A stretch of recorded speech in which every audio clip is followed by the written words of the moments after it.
In this movie, I'll cover a few ways that you can refine your animation. We saw earlier how you can add the blur property to any animation.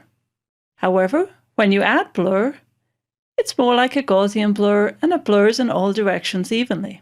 On the other hand, because it's part of the text animator, you can save the blur property and its value as part of a text animation preset.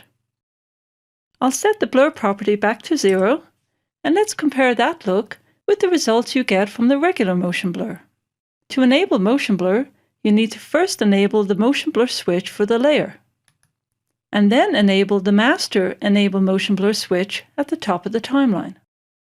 At this point, you can see that as the characters are animating from right to left, they're motion blurred in the same direction. The faster the characters are moving, the more blur they have, and as they slow down, they get less and less blurred. Now remember, the speed that the pixels are traveling is mostly determined by how many frames or seconds are between the two keyframes. So if I was to speed up this animation by making it travel over 1 second, those pixels are traveling much faster. On the other hand, if I slow down the animation by moving the keyframe later in time, in the middle of the animation, those pixels are not as blurred because they're not moving as quickly. Now you can control the amount of motion blur you have under Composition Settings, click on the Advanced tab, and it's controlled by the shutter angle. The default is 180.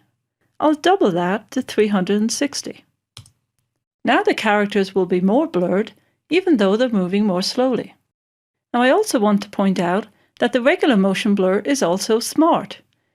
If I increase the rotation value, pixels that are rotating quickly are more blurred than pixels that are rotating more slowly, an effect you won't get with the blur property in the text animator. And as the animation completes, the blur fades away. One of the only drawbacks with using regular motion blur is because it's a switch, it cannot be saved in the text animation preset. On the other hand, if you apply any of the presets that come bundled with the program, you can enable the motion blur switch for an even nicer effect. Now, one thing to watch out for is that as the animation slows down and characters are no longer blurred, they may appear to pop and be sharp. This is more evident when the animation is going faster, let's say only for 1.5 seconds. As characters sit down, they're very blurred on one frame, and on the next frame, they're very sharp. One of the ways you can avoid this is by easing the characters into position. I'll return my keyframe to 2 seconds where it was originally, and in the advanced section of the text animator, there is an ease high and an ease low control. Now this wording might be a little confusing. We're more used to ease in and ease out, meaning into a keyframe and out of a keyframe.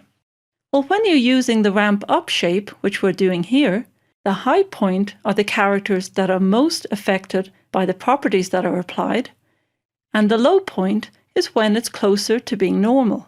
Remember, every shape will have a different high point and low point. But in general, the low point is as the characters approach being normal. And when I reduce it, very few of the characters are close to being normal. You can actually go to -100.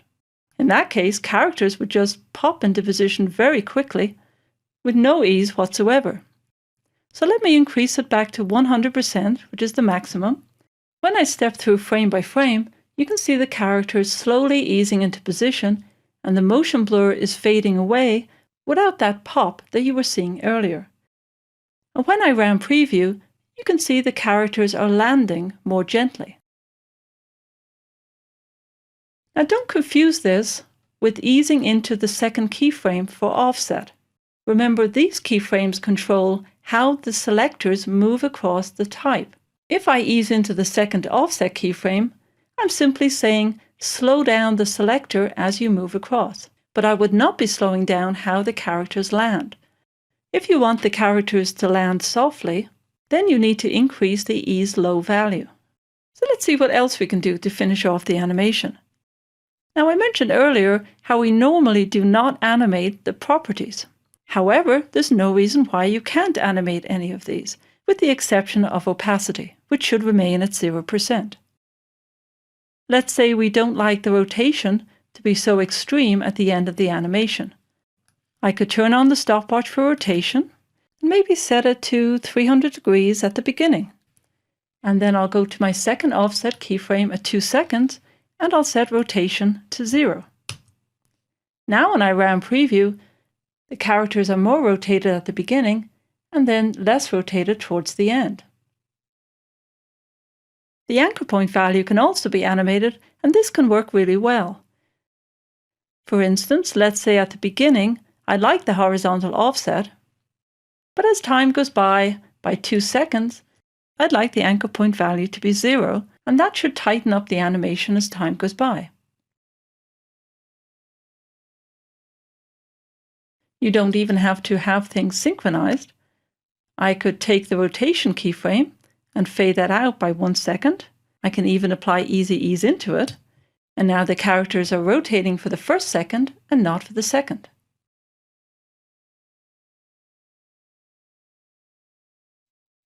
Now don't forget you can also randomize the order of any animation. I'll just enable it, and I'll see if I like that effect better. Now as the characters are animating, for the first half of the animation they have a lot of rotation, and the characters that appear for the second half of the animation are not rotated at all. So you can see the style of the animation isn't changing, it's just the characters are coming on in a random order. And as a reminder, you can change the random seed value if you'd like some control over the order in which the characters appear. Now up to now, all of the text animation we've done has been character by character. In the next movie, I'll show you how to animate on your title word by word.